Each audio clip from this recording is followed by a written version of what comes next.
Hello, and welcome to another edition of the NRS Insights podcast. I'm John Lovestock, and today we are again joined by Brandon Thurber, who is the Vice President of Data Sales and Client Success at National Retail Solutions.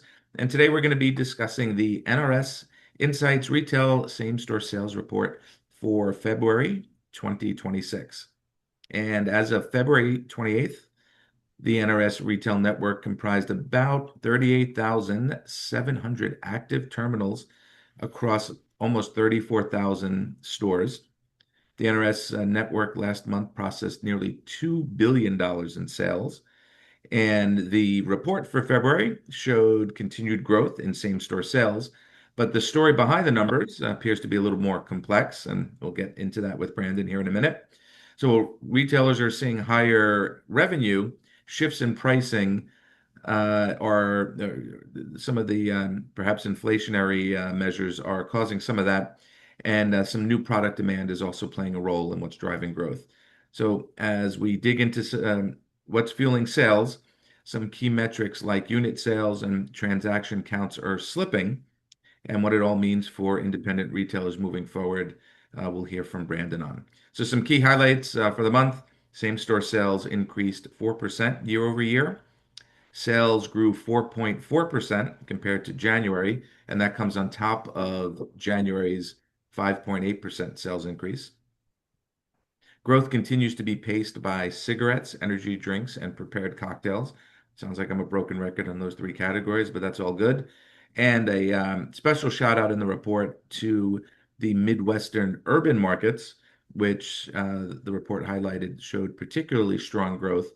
And I'll ask Brandon, but I think that has to do with perhaps weather-related issues. I don't think the Midwest got as much snow as we did, say, in the Northeast, and even in the Southeast, which got some snow for the first time in years.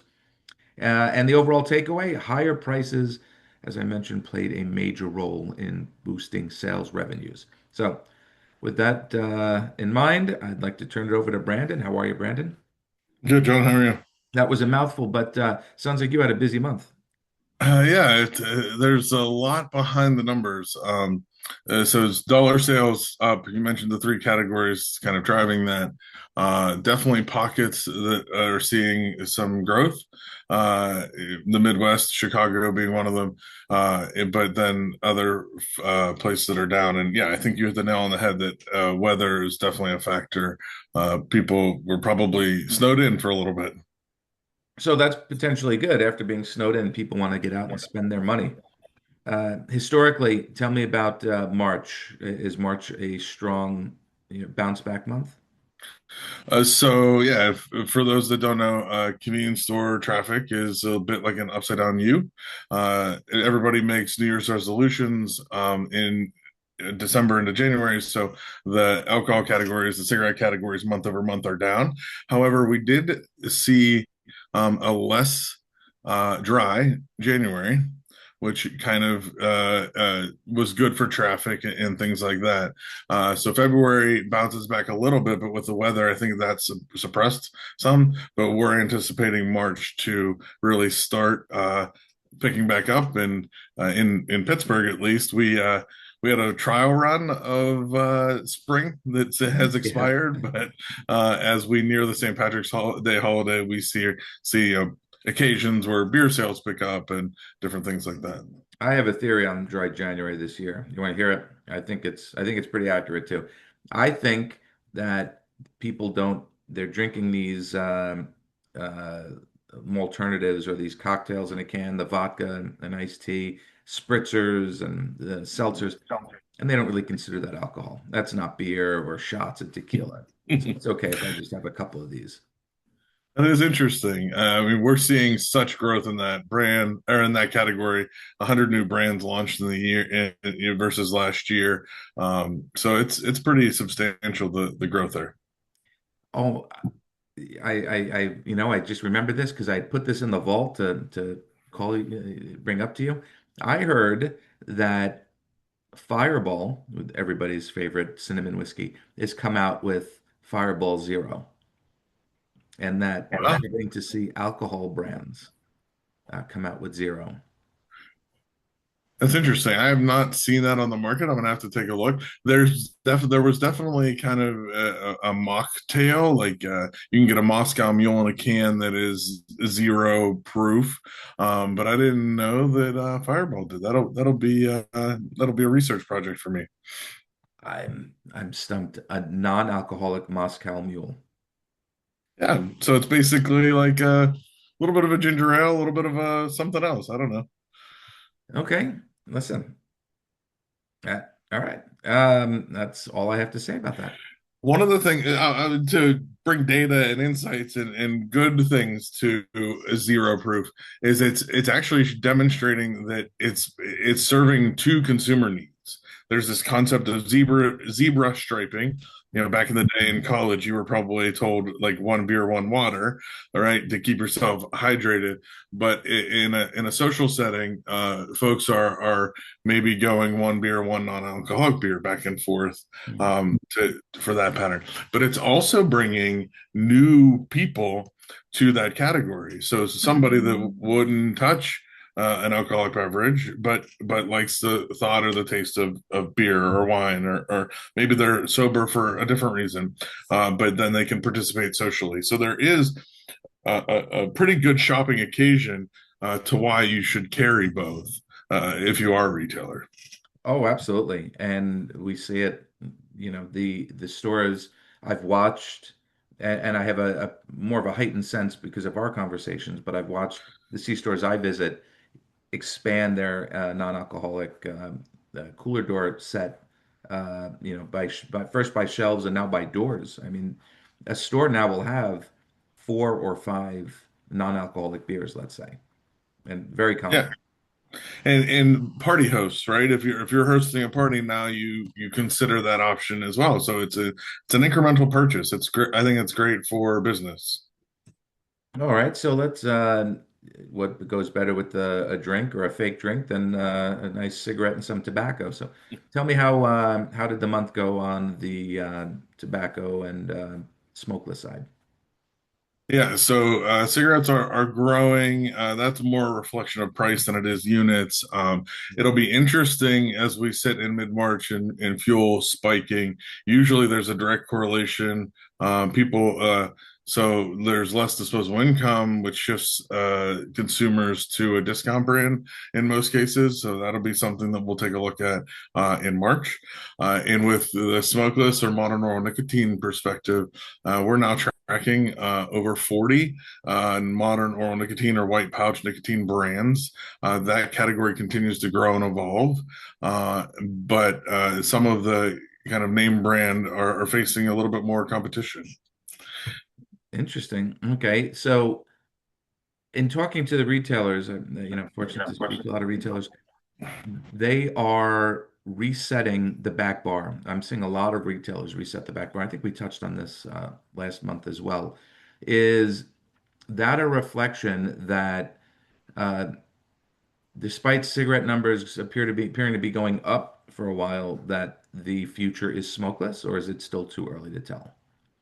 So it's still too early to tell. I think there's still going to be a cigarette consumer. However, um, there are from a consumer acceptance perspective, the white pouch is kind of gaining quite a bit, right? Consumer acceptance. It doesn't have the same stigma as smoking or vaping, etc. Additionally, the rate of incident can be higher because you don't have to like smoking. You have to go outside or do it in a smoking environment. And with the white pouch, you don't. It's also some from a smokeless perspective, it's accepted more by women traditionally. And one of the fun facts that I just discovered, which is it caught me off guard. It wasn't something I expected. White pouch users are coming at the category from vape and cigarettes Mhm. more than smokeless, like the traditional smokeless. So it's not like that's kind of the journey is potentially I was a cigarette smoker, then I switched to vape, and now I'm in white pouch, or some sort of path that way. And my thought, because it's kind of consumed the same way as smokeless, like there was more of a parallel there, and it's not, no, it wasn't. It's got to be the smell and the smoke. I'm sure that has a lot to do with the younger generation, and even the, just the whole process of having to go outside and, like you said, and smoke. That's just not something they seem into, especially with the Zen. I mean, or the white pouch. Yeah, and right now it's still in a new and evolving category, so these numbers are a little bit suppressed, but it's the category with the highest poly usage, meaning that the consumer buys some other form of nicotine and a white pouch nicotine through their journey. Hmm. I'm sure as more consumers convert to this kind of nicotine delivery, then they'll potentially let go of their prior nicotine category, but that'll be something that'll be interesting to track. All right. So let me shift gears on you because in reading the report, it called out some categories. It notably, at least I didn't see, did not call out a category in a month that had February. So usually I would see chocolate and confections. And for Valentine's Day, and I'm thinking of you, Susie, when I say this, the GLPs are people just not eating the bulk, you know, 4 pound Reese's peanut butter heart anymore. Like, I got one this year. So grandparents are great because they had delivered the 1 pound for each one of my children. Nice. So that we don't fall into Outstanding. that. Chocolate is doing well. It's having an increase, but confection not as much. So I do think that could be a GLP thing. I'm not 100% sure what is a bigger factor, GLP or price. Okay. Have you bought a king or share size candy bar in the last 3 months at a convenience store? Yeah, it's You probably don't have much money left in your wallet, right? I mean, Four I've seen them as bucks high is as what it's three, going. yeah, 359, 379 for a king size bar. And that's like a meal. You can get a wrap for not that much more. Yeah, yeah, absolutely. So there is, I'm sure there's an indulgence factor and impulse purchase, but yet when you get to the register and feel the sting, I think there's uh, maybe less of that happening. Interesting. That's where these chains, not so much the urban markets, or if they have access to it, but doing proprietary water, going with a local bottler and getting your own brand of water, it's not as expensive as you think, even for an urban store.